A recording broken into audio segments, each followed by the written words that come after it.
అందరికీ నమస్కారం అండి. మీరు చూస్తున్నారు ప్రసాద్ ట్రావెలింగ్ తెలుగు. ఈరోజైతే మనం రామేశ్వరంలోని విశేషాలు అలాగే చరిత్ర అవన్నీ తెలుసుకోవడానికి అయితే వెళ్తున్నాము. సో రండి తెలుసుకొని వద్దాం. అలాగే వెళ్ళే ముందు సబ్స్క్రైబ్ చేయకపోతే మన ఛానల్ ప్లీజ్ సబ్స్క్రైబ్ చేసి సపోర్ట్ చేయండి. పదండి ఇక వెళ్ళి చూసొద్దాం. రామేశ్వరం తమిళనాడు రాష్ట్రంలోని రామనాథపురం జిల్లాలోని ఒక పట్టణం. ఈ పట్టణంలో రామనాథస్వామి దేవాలయం ఉంది. తమిళనాడు రాజధాని చెన్నైకి 572 కిలోమీటర్ల దూరంలో ఉన్న ఈ పట్టణం ప్రధాన భూభాగం నుండి పంబన్ కాలువ ద్వారా వేరు చేయబడింది. హిందూ ఇతిహాసాల ప్రకారం ఇక్కడే శ్రీరాములు వారు రామసేతుని నిర్మించి లంకాధినేత అయిన రావణాసురుని పరిపాలించిన లంకకు చేరారు.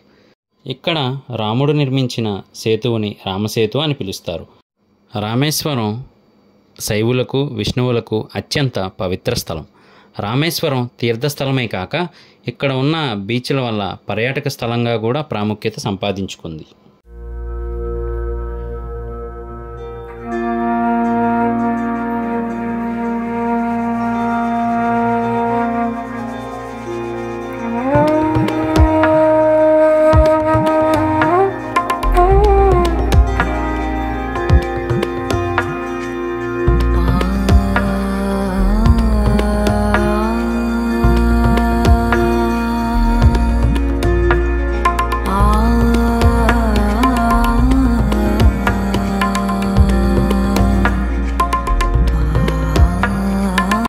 మరి ఈ రామేశ్వరం యొక్క చరిత్రను కూడా తెలుసుకోవాలి కదా. సో రండి తెలుసుకుందాం.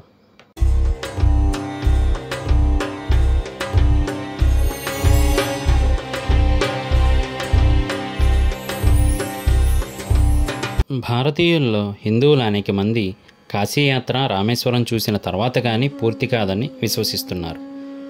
కాశీ గంగా తీర్థం తీసుకువచ్చి రామేశ్వరం సముద్రంలో కలిపినట్టయితే కాశీయాత్ర పూర్తవుతుందని, దేశంలోని సకల తీర్థములు చూసిన ఫలం దక్కుతుందని హిందువులు విశ్వసిస్తారు.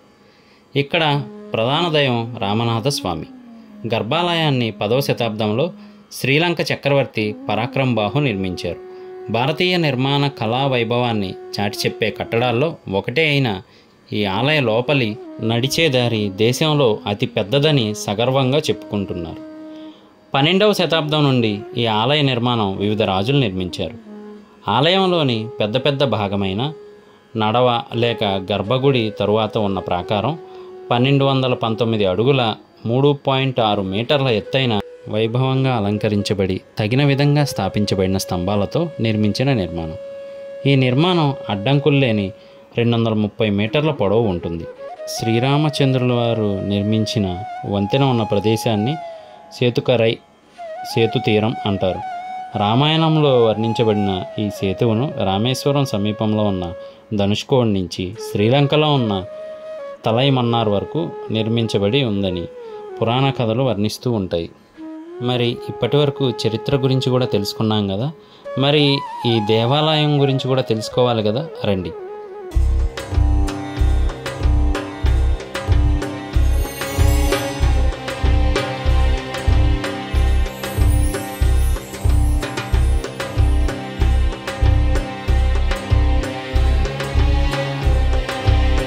దక్షిణ భారతదేశంలో ఉన్న దేవాలయాల్లాగానే రామేశ్వరంలో ఉన్న రామనాథస్వామి దేవాలయ ప్రాకారం 4 వైపులా పెద్ద ప్రహరీ గోడలతో నిర్మితమై ఉంది.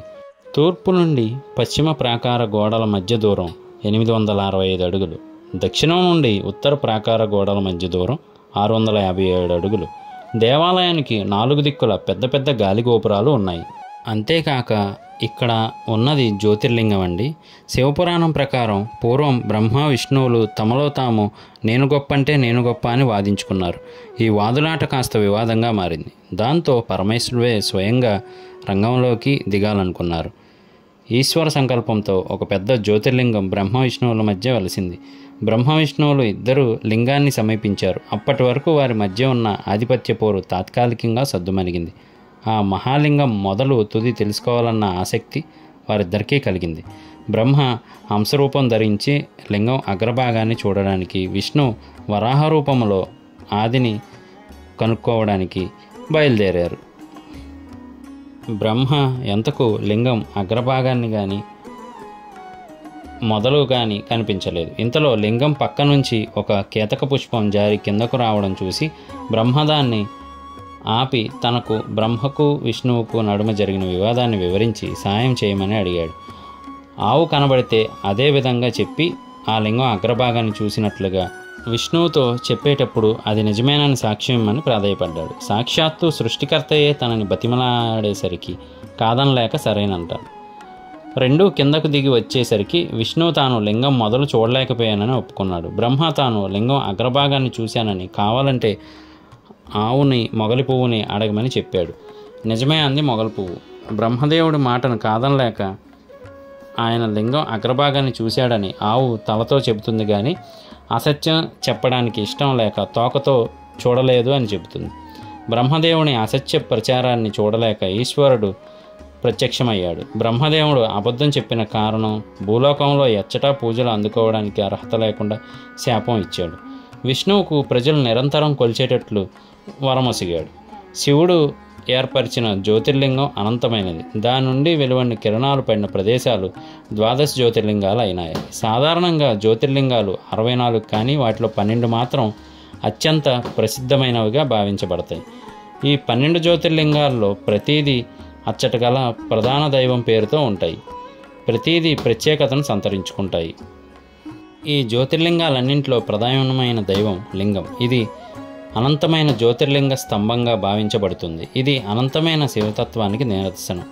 ఈ జ్యోతిర్లింగాలు గుజరాత్లోని సోమనాథుడు, శ్రీశైలంలోని మల్లికార్జునుడు, ఉజ్జయినిలోని మహాకాళేశ్వరుడు, మధ్యప్రదేశ్లోని ఓంకారేశ్వరుడు, హిమాలయాల్లోని కేదారనాథుడు, మహారాష్ట్రలోని భీమశంకరుడు, వారణాసిలోని కాశీ విశ్వనాథుడు, మహారాష్ట్రలోని త్రయంబకేశ్వరుడు, డియోగర్లోని వైద్యనాథుడు, ద్వారకలోని నాగేశ్వరుడు, తమిళనాడులోని రామేశ్వరుడు, ఔరంగాబాద్లోని గ్రీష్మేశ్వరుడు. అలాగే ఇక్కడ 22 బావులైతే ఉంటాయండి. వీటి ప్రత్యేకత ఏంటి అంటే కనుక, మనకి లంకకు వెళ్ళే ముందు హనుమంతుల వారితో పాటు మిగతా వారు ఎవరైతే వచ్చారో వారు ఇక్కడ ఈ బావుల్ని ఏర్పరచుకొని ఆ నీటిని వాడుకునేవారనమాట. సో ఎంతో పవిత్రమైన జలాన్నే ఇప్పుడు బావులుగా మొత్తంగా అయితే రీమోడలింగ్ చేశారు నీట్గా. సో అక్కడ ఏంటి అంటే కనుక టికెట్ కూడా ఉంటుంది. బయట టికెట్ తీసుకునే దగ్గరే పక్కన బకెట్లతో, ఇదిగోండి చూస్తున్నారు కదా, ఇలా నుంచొని ఉంటారనమాట. సో వాళ్ళ దగ్గరికి వెళ్తే వాళ్ళు ఇంత అని చెప్పి చెప్తారు అమౌంట్, మనం బార్గెన్ చేయొచ్చు ఇంతకీ అని చెప్పి.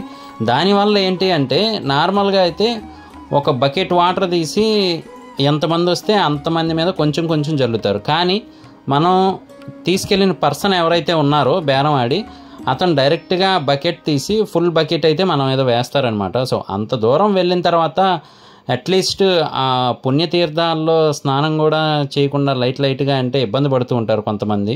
సో అందుకనైతే అలా ఫుల్గా మన మీద పూర్తి బకెట్ వేయడానికి మనం అమౌంట్ పే చేయాల్సి వస్తుంది ఎక్స్ట్రాగా వాళ్ళకి. అంతేకాకుండా ఇక్కడ ఇంకొక విశేషం ఏంటి అంటే కనుక స్ఫటికలింగ దర్శనం అండి. చాలామందికి తెలియదు.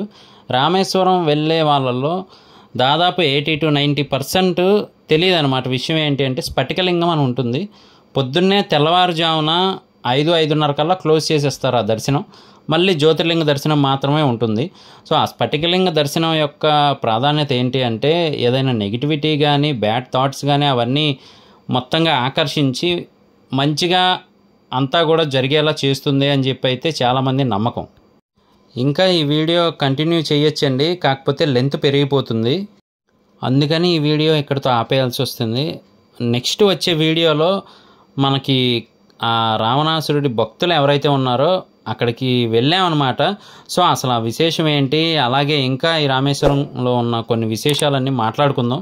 నెక్స్ట్ వీడియోలో కలుద్దాం. మిస్ అవ్వకుండా ఉండాలంటే దయచేసి సబ్స్క్రైబ్ చేసుకోండి. అలాగే వీడియోని లైక్ చేయండి, మీ ఫ్రెండ్స్ అండ్ ఫ్యామిలీ మెంబర్స్కి షేర్ చేయండి. Thank you.